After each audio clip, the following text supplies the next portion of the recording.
Otoritas Jasa Keuangan, OJK, resmi mencabut izin usaha PT Asuransi Jiwa Kresna atau Kresna Life. OJK mengumumkan pencabutan izin usaha Kresna Life karena sampai batas akhir, rasio solvabilitas RBC tidak memenuhi ketentuan minimum yang disyaratkan sesuai aturan berlaku, kata Kepala Eksekutif Pengawas Perasuransian, Penjaminan, dan Dana Pensiun Ogi Prastomiono dalam konferensi pers secara virtual, Jumat, 23/6/2023. Ogi mengatakan bahwa OJK mengatakan sampai batas waktu yang diberikan, Kresna Life tidak mampu menunjukkan komitmen penanaman modal dari pemegang saham pengendali, PSP, ke escrow account. OJK juga menetapkan perintah tertulis yang memerintahkan PT Duta Makmur Sejahtera, PT DMS, selaku pengendali dan kepada pihak tertentu yaitu Michael Stephen selaku pemegang saham, Kurniadi Sastawinata selaku Direktur Utama, Antonius Indradi Sukiman selaku Direktur, dan Henry Wongso selaku Direktur untuk bersama-sama mengganti kerugian Kresna Life. Hal ini membuat heboh dan mengagetkan para pemegang polis Kresna yang mayoritas terpengaruh oknum lawyer yang memberikan nasihat yang keliru. Dari awal Alvin Lim selaku Ketua Umum LQ Indonesia Law Firm sudah mengingatkan untuk tempuh jalur pidana, karena LQ melihat tidak ada itikat baik dari Kresna.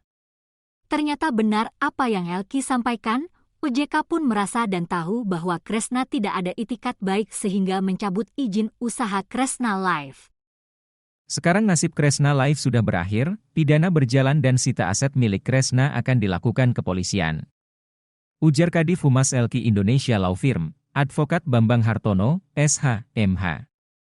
Bambang menambahkan bahwa sebaiknya pemegang polis tidak lagi melihat ke belakang, yang terpenting harus dilakukan para pemegang polis adalah segera membuat laporan polisi sehingga nama dan jumlah kerugian para korban tercatat di berkas perkara pidana untuk mendapatkan pengembalian kerugian dari aset sitaan kepolisian.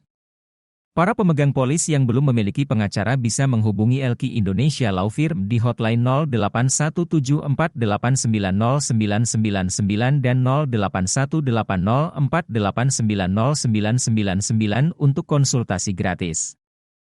Dari aset sitaan pidana, nantinya polisi akan melimpahkan ke kejaksaan dan pengadilan untuk dikembalikan kerugian ke para korban melalui putusan pengadilan. Jadi jangan buang waktu, batas terakhir pengajuan LP adalah sebelum berkas P21. Dan bagi yang tidak ikut LP harus segera mengajukan gugatan restitusi untuk mengklaim kepemilikan DAI aset sitaan paling lambat sebelum tuntutan dibacakan. Tambah Advokat Bambang Hartono, SH, MH. Selanjutnya LQ Indonesia Law Firm juga meminta agar Mabes Polri khususnya Tipideksus memaksimalkan aset yang disita dan segera menahan Michael Stephen dan kawan-kawan.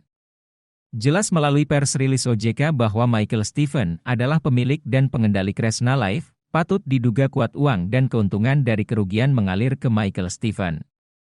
Polisi harus tegas, jangan cuma Kurniadi yang jadi tersangka dan ditahan, tapi Michael Stephen harus jadi tersangka dan ditahan agar memenuhi rasa keadilan para korban. Sapu bersih semuanya agar tuntas. Jangan sampai pemerintah terlihat membiarkan gembong dan biang kejahatannya merajalela dan bebas dari jerat hukum. Tunjukkan bahwa Bareskrim juga tajam ke atas. Tutur Advokat Bambang Hartono.